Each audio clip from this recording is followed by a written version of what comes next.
अस्सलाम वालेकुम। हाँ जी दोस्तों, क्या हाल है। तो आज हम पपीते के पौधे के मतलब आपसे वीडियो शेयर करेंगे। उसके उसको कैसे उगाया जाता है, कैसे उसकी केयर की जाती है। तो हम उसको गमले में भी लगा सकते हैं, ज़मीन में भी लगा सकते हैं। तो चलें पपीते के बारे में वीडियो शेयर करते हैं।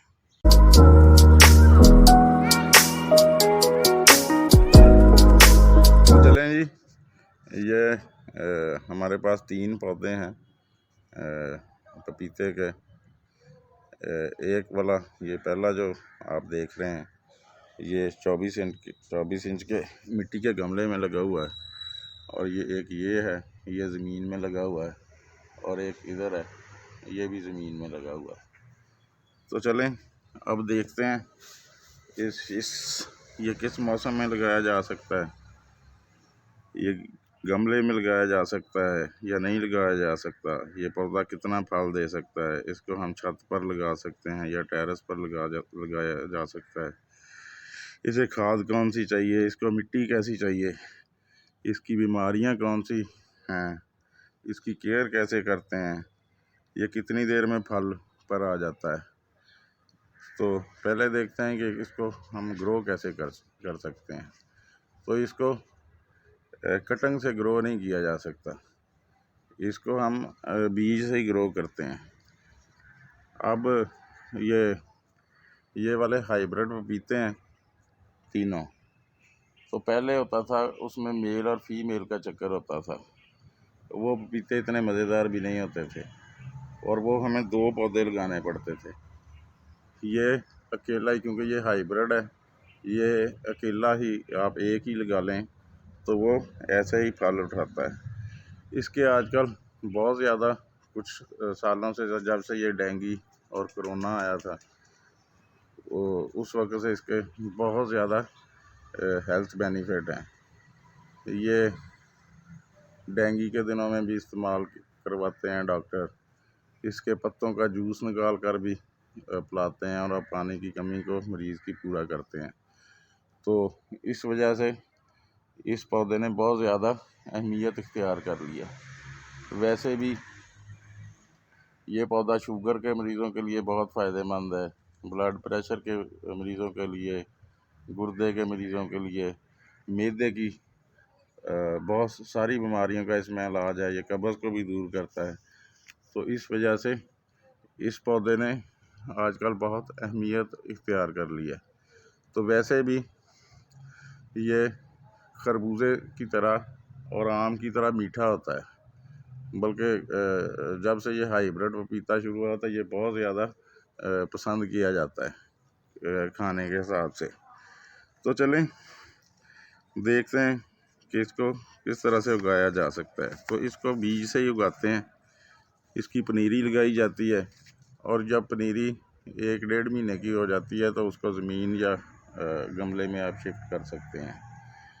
तो हाइब्रिड बीज इधर हमारे मुश्किल से मिलता है।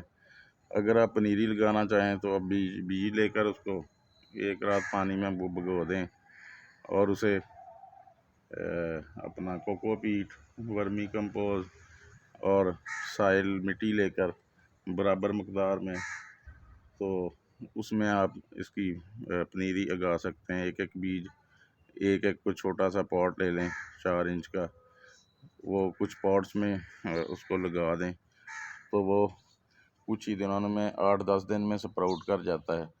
और 1.5 महीने बाद, 1 महीने के बाद जब वो 6 से 8 इंच या 1 फुट तक चला जाए तो आपको उसको ज़मीन या गमले में लगा सकते हैं। तो इस तरीके से ये पौधा पैदा होता है। तो इसको शाख वगैरह से नहीं उगाया, कटिंग वगैरह से या शाख से नहीं उगाया जा सकता। सिर्फ इसको उगाने का तरीका यही है कि इसका बीज से इसकी पनीरी तैयार की जाए और फिर इसको ज़मीन में लगाया जाए। तो दूसरी, इसके लिए मिट्टी कैसी होनी चाहिए। तो मिट्टी इसके लिए, इसको सैंडी सॉइल में ज़्यादा अच्छा ये ग्रो करता है। तो सैंडी सॉइल इसको पसंद है और इसमें ये अच्छा ग्रो करता है। तो ये देखें, ये मैं 3 महीने पहले लेके आया था ये तीनों पौधे। एक वो वाला है, एक ये वाला है और एक ये पॉट 24 इंच के पॉट में है। तो माशाल्लाह इसकी ग्रोथ वो ज़मीन वालों से अच्छी है। तो इस पॉट में मैंने सैंडी सॉइल इस्तेमाल की है। वो इस तरह से बनाई थी कि 2 हिस्से रेत थी, नहीं 2 हिस्से इसमें बाल मिट्टी और उसमें एक हिस्सा मैंने रेत मिक्स की और एक हिस्सा उसमें कोकोपीट मिक्स की। तो वो बड़ी अच्छी वेल ड्रेन सॉफ्ट मिट्टी तैयार हो गई। और उसको फर्टाइल बनाने के लिए मैंने उतनी मकदार में इस पॉट में के लिए अपना वर्मी कंपोज ली, गालबन 3 kg के करीब। वो मिट्टी तैयार करके तो इसको इस गमले में लगाया। तो ये जो हमने ज़मीन में लगाए हुए हैं पौधे, ये भी 2 फुट का गड्ढा खोद के उसमें 1 फुट तक हमने वो वर्मी कंपोज भरी। तो फिर इनको लगाया ताकि नीचे से इनको न्यूट्रिशन मिलता रहे। तो ये पॉट वाला जो है ये भी बड़ी अच्छी माशाल्लाह ग्रोथ है, इनकी भी अच्छी ग्रोथ चल रही है। तो ये महीने में 1-2 पत्ते निकालते हैं। ये अगर मैं आपको दिखाऊं, ये देखें, ये माशाल्लाह कितना सेहतमंद पौधा है। तो ये होगी इसकी मिट्टी की बात। तो अब देखते हैं कि गमला कैसा होना चाहिए। तो इसको आप मिट्टी के गमले में मैं ज़्यादा प्रेफर करता हूँ जो 2-3 साल पौधा रहना हो। मैंने इसके मिट्टी के पॉट में ग्रो किया है। वैसे आप बड़े साइज़ के ग्रो बैग में भी इसको उगा सकते हैं। तो इसके लिए कम से कम 24 इंच कम से कम इसके लिए जो गमला या ग्रो बैग आप जिसमें ये लगाएं उसे 24 इंच से 30 इंच का होना चाहिए। तो ये मैंने मिट्टी के गमले में लगाया है। तो ये 24 इंच का गमला है। तो ये इस गमले में बड़ा अच्छा ग्रो करेगा। इससे छोटे साइज़ के गमले में ये ग्रो तो कर जाएगा, लेकिन बड़ा होकर फिर आपको इसका पॉट चेंज करना पड़ेगा। और जब पॉट चेंज करते हैं तो फिर वो इतने बड़े पौधे को बड़ा मुश्किल हो जाता है और अक्सर औक़ात पौधा सर्वाइव नहीं करता। तो इसको अब देखते हैं किस मौसम में लगाया जा सकता है। अमूमन किसान जो खेतों में लगाते हैं वो फरवरी के मौसम में इसकी पनीरी लगाते हैं। दिसंबर में उसको तैयार करते हैं, महीने 1.5 महीने की पनीरी हो जाती है। तो फिर वो उसको उधर लगाते हैं, क्योंकि ये गर्मी का पौधा है, गर्मी इसको पसंद है। तो सर्दियों में थोड़ी इसकी सर्वाइवल मुश्किल हो जाती है छोटे पौधे की। बड़ा हो जाए तो फिर तो इसको कुछ नहीं होता। तो इसलिए वो ज़्यादातर इसको ग्रो करते हैं फरवरी के महीने में। वैसे अगस्त के महीने में भी ये लगाया जाता है, जुलाई अगस्त में भी लगाते हैं। फिर इसको सर्दी का मसला आता है। तो सर्दी के लिए वो किसान जो हैं वो इसको टनल में लगाते हैं, वो प्लास्टिक शीट की टनल में। तो उधर ये 2-3 महीने सर्दी के बड़ा अच्छा सर्वाइव कर जाता है। तो ये हमारे पौधे 5 से 6 महीने के होंगे, ये तीनों जो लगे हुए हैं।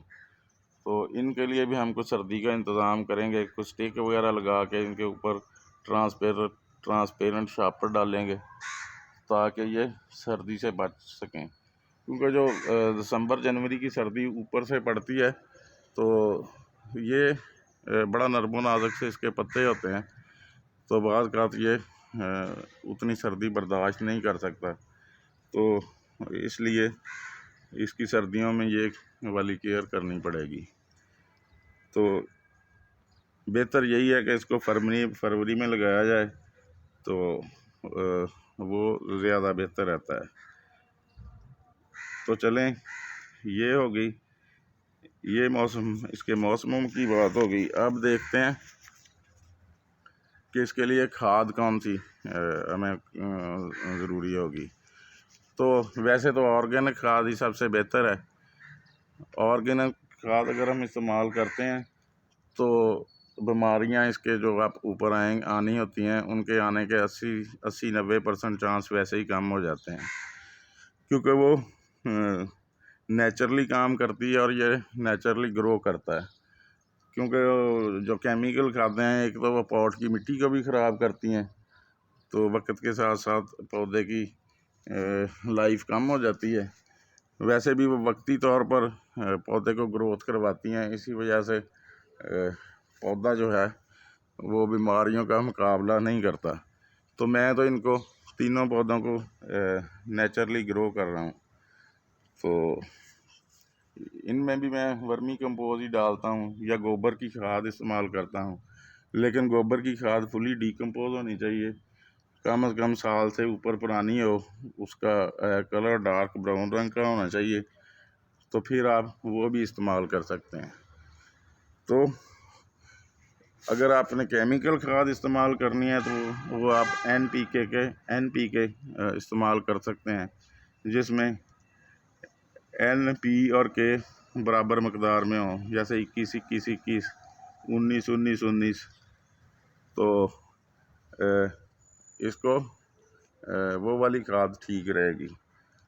लेकिन जब ये फल पे आ जाएगा, तो फल पे आने के बाद इसको ज़्यादातर फास्फोरस और पोटाशियम की ज़रूरत होगी। फिर इसको नाइट्रोजन की ज़रूरत नहीं होगी, क्योंकि नाइट्रोजन पौधे को बढ़ने में मदद करता है, इसके पत्तों को ग्रीन एनर्जी फराहम करता है।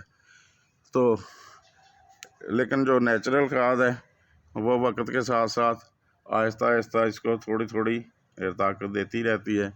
तो मेरा तो इरादा ये है कि मैं इनको ऐसे ही नेचुरल खाद में ग्रो करूँगा, ताकि ये मेरे पौधे जो हैं ये बीमारियों से बचे रहें और इन पे ज़्यादा कोई पेस्टिसाइड वगैरह का स्प्रे ना करना पड़े। वैसे भी सर्दियों में इनमें कोई ऐसा बीमारी नहीं आती, बीमारी इन पर आती है गर्मियों में। गर्मियों में ज़्यादा पानी अगर इनको दे दिया जाए तो इनमें इसकी जड़ों में फंगस की बीमारी आती है, उसकी वजह से इसके ऊपर से पत्ते मुड़ जाते हैं बाज़ का इतना शदीद उसका अटैक होता है कि पौधा वैसे ही ख़त्म हो जाता है। तो इस वजह से एक तो अगर आप प्लांट को लगाते हैं गमले में, तो उसमें वर्मी कंपोज या थ्रू आउट गोबर की खाद ही इस्तेमाल करें, ताकि आप वैसे ही बीमारियों से बचे रहें। तो दूसरा, सर्दियों में इसकी थोड़ी सी केयर करनी पड़ेगी, ये वाली सर्दियाँ, फिर तो ये बड़ा हो जाएगा और इंशाल्लाह 8 महीने के बाद ये फल उठा लेता है। अभी भी ये मैं आपको दिखाता हूँ, ये देखें, ये फल उठाने की कोशिश कर रहा है, लेकिन अभी शायद सर्दी में अगले 2 महीने ये फल ना दे, लेकिन इंशाल्लाह फरवरी में इसको भरपूर फल लगेगा। तो इसको कहते हैं कि 2 मन तक एक पौधा जो है ज़मींदार किसान जो लगाते हैं वो 2 मन तक फल उठाता है। तो इसी वजह से इसको न्यूट्रिशंस भी इसी तरह चाहिए। ये देखें, इस पौधे ने भी कुछ फल उठाना शुरू किया हुआ है और ये अंदर से आपको कॉम्पलें भी नज़र आ रही होंगी फ्रेश सी। तो इंशाल्लाह फरवरी में ये तीनों पौधे बड़ा अच्छा फल उठाएंगे। तो अगर हम थोड़ी सी कोशिश करके ये ग्रो कर लेंगे, तो खुदा ना खास्ता घर में किसी को डेंगू वगैरह का मसला बनता है तो हमें पत्ते वगैरह ढूंढने नहीं पड़ेंगे और इसके साथ साथ हमें इसका फल भी खाने को मिलेगा। तो इसलिए मैं तो इसे अपना नेचुरल तरीके से ग्रो कर रहा हूँ, नेचुरल खादों पे ही। तो आगे आ गया इसका पानी का। तो पानी की इसको बहुत कम ज़रूरत होती है। पानी पौधे के एक तो पींदे को नहीं लगना चाहिए, नीचे तने को, ये देखें इधर ये वाली जगह पे।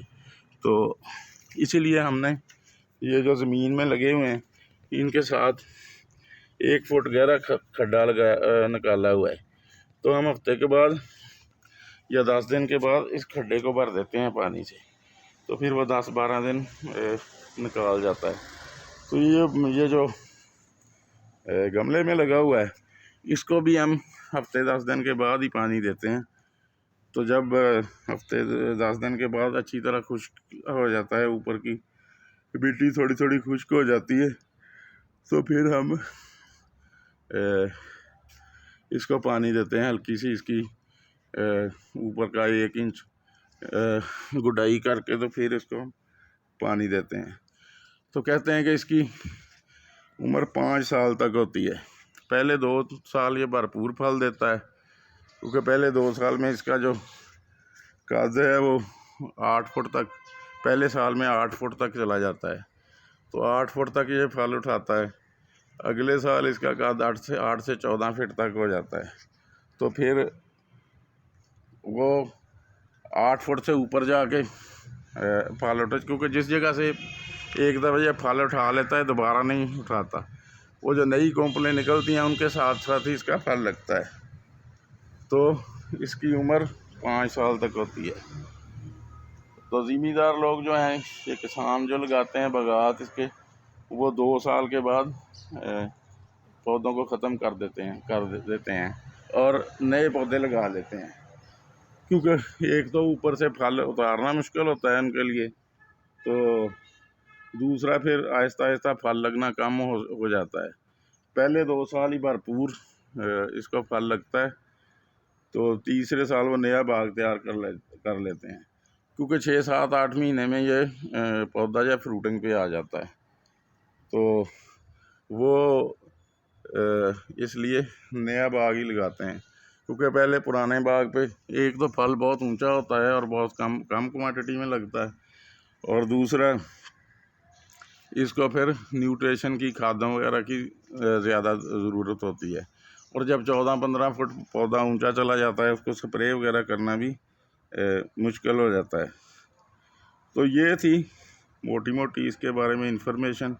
बाकी इंशाल्लाह जब इसको फल लगेगा सर्दियों के बाद, सर्दियों में इसकी इंशाल्लाह बहुत अच्छी तरह से केयर करने की कोशिश करेंगे। तो जब इसको फल लगेगा तो फिर मैं आपके साथ वीडियो शेयर करूंगा और आपको इसका मज़ेदार सा फल दिखाऊंगा।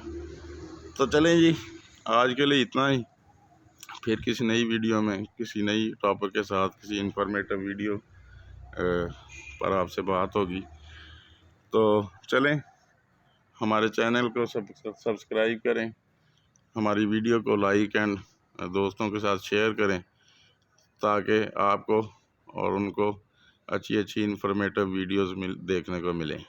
ओके जी, अल्लाह हाफिज़। Thanks for watching my video. Like, share and subscribe Gardening Planet.